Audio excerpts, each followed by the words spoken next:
À Angoulême, elles n'ont pas eu besoin de sortir leurs griffes. Dessinatrices, scénaristes, autrices, leurs travaux touchent à tout.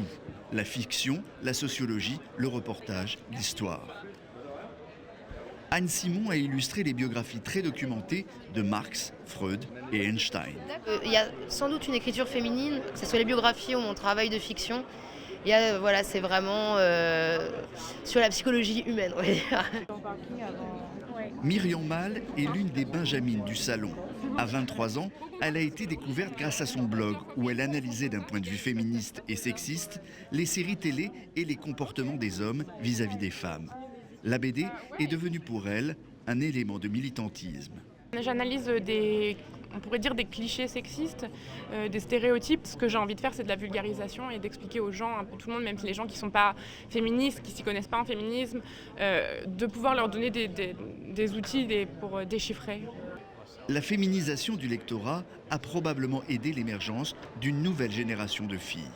Des lectrices intéressées par d'autres sujets. La dessinatrice Lisa Mandel a travaillé au lancement d'une collection consacrée à la mise en image d'études sociologiques.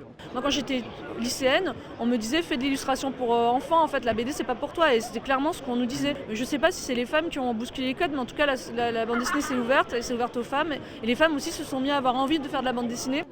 Aujourd'hui, les filles sont 12% dans la BD. En dessinant les courbes de leurs histoires, elles font bouger les lignes.